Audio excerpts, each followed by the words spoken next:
Swastiastu. Perkenalkan, nama saya Dewi Sugiandari, saya mahasiswa dari Stika 9. Di sini saya akan menjelaskan mengenai terapi perilaku kognitif atau biasa disebut dengan CBT atau Cognitive Behavioral Therapy. Jadi terapi ini adalah terapi berbicara untuk mengubah cara berpikir dan perilaku seseorang. Terapi ini bertujuan untuk melihat adanya ketidaklayakan atau kelayakan pada perilaku atau masalah yang dihadapi oleh pasien atau klien. Jadi langsung saja kita ke praktek bagaimana cara melakukan terapi perilaku kognitif.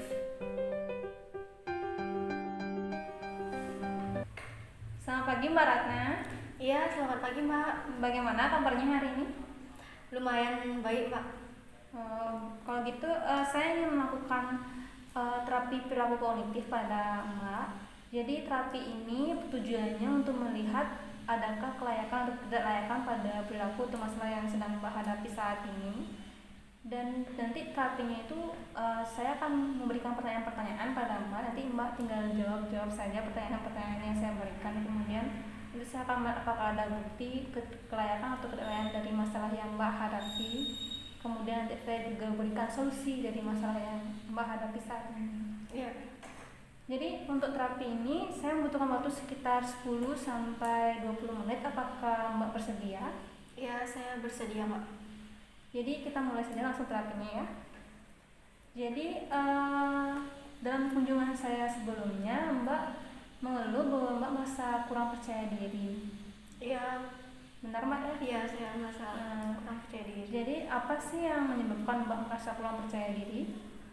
Saya merasa kurang percaya diri dikarenakan saya memiliki masalah Mbak pada wajah saya, yaitu jerawat yang lumayan sih banyak jerawat saya ya Mbak ya, dibandingkan teman-teman di sekitar saya itu yang cantik-cantik, mulus itu.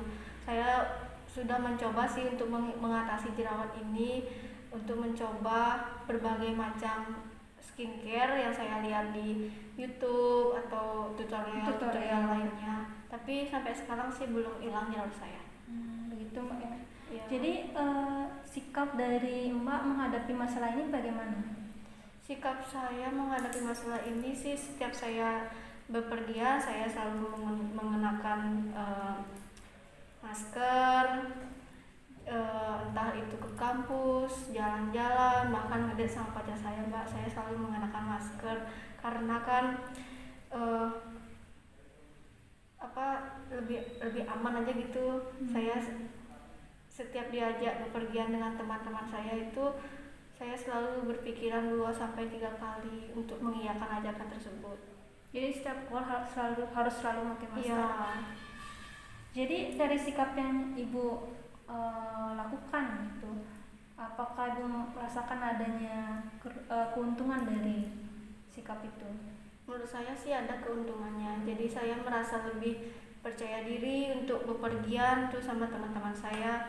Terus saya juga merasa lebih aman jika menggunakan masker keluar, karena kan tidak akan ada yang bisa melihat buruknya muka saya dengan jerawat yang banyak ini Mbak. Kalau kerugiannya bagaimana? Apakah Ibu merasakan kerugiannya?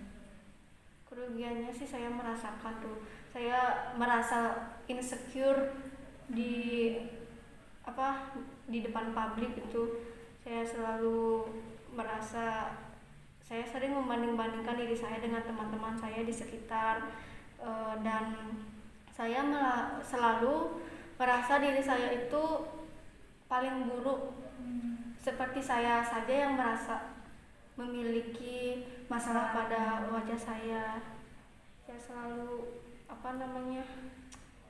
membanding-bandingkan gitu dah, merasa kecil daripada ya. orang lainnya. Saya kan di kalangan saya sih, di sekitar saya teman-teman saya pada cantik, glowing lagi Mbak, kan makin insecure jadinya saya.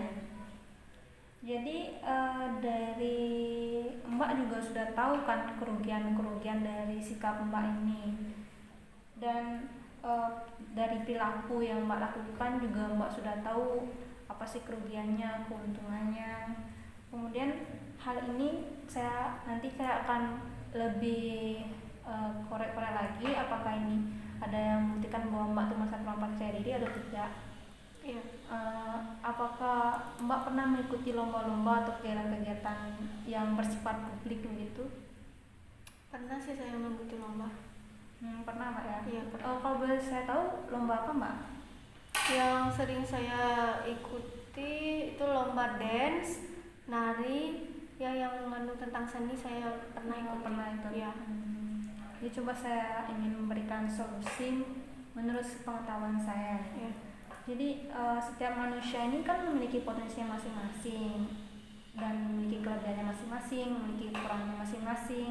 Jadi mungkin daripada terus memikirkan kekurangan yang ada pada diri Mbak sendiri, lebih baik Mbak mengembangkan potensi-potensi yang ada pada diri Mbak. Seperti yang tadi lah Mbak ikutin lomba tari, lomba, pokoknya hobi-hobi Mbak lebih dikembangkan. Mungkin dengan hal tersebut bisa menumbuhkan rasa percaya diri Mbak.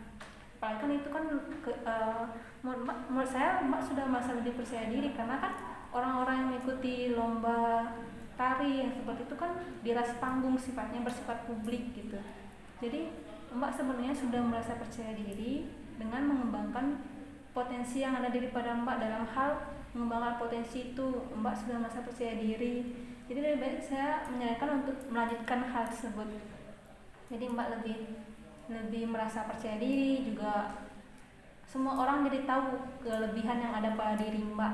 Nggak melihat dari sisi fisik, tapi dari bagaimana kemampuan Mbak dalam menghadapi masalah, melihat sisi positif yang ada pada diri Mbak. Jadi saya juga menyarankan jangan terlalu banyak membanding-bandingkan diri Mbak dengan teman-teman Mbak yang lain. Karena hal tersebut bisa berbuah buruk pada diri Mbak sendiri. Jadi Mbak lebih merasa yang tadi dah insecure, kemudian merasa buruk, merasa lebih kecil dari teman-teman yang lain. Padahal Mbak juga memiliki potensi, memiliki kemampuan, memiliki sisi-sisi positif yang banyak pada diri Mbak sendiri. Jadi dan mungkin saya teman-teman Mbak juga memiliki masalah yang sama dengan Mbak.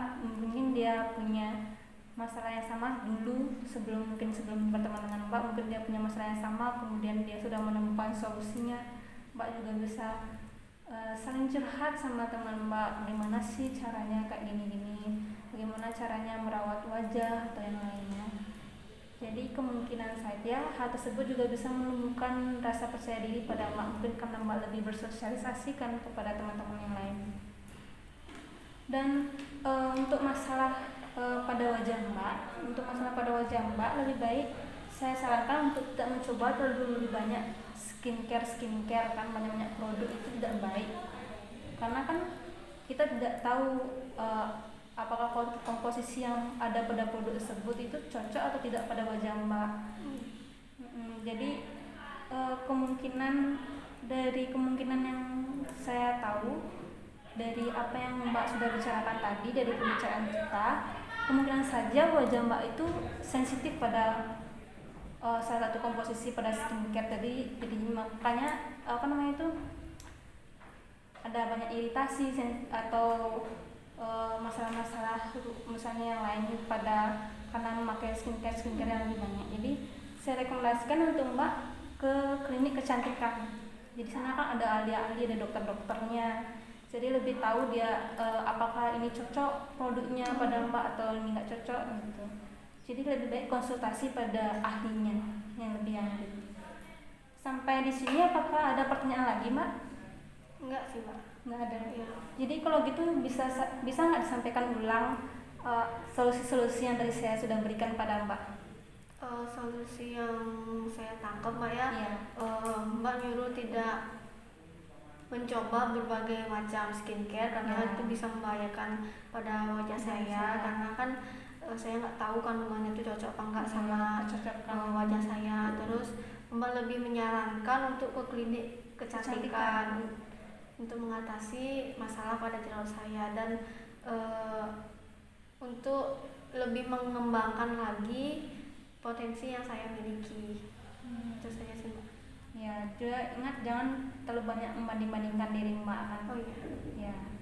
Jadi terima kasih Mbak ya atas sesi kita hari ini. Semoga ini lebih bermanfaat pada Mbak. Terima kasih Mbak ya atas solusinya. Semoga saya bisa menjalaninya. Ya, terima kasih Mbak. Makasih. Sampai jumpa di pertemuan selanjutnya. Ya, permisi Mbak ya. Ya.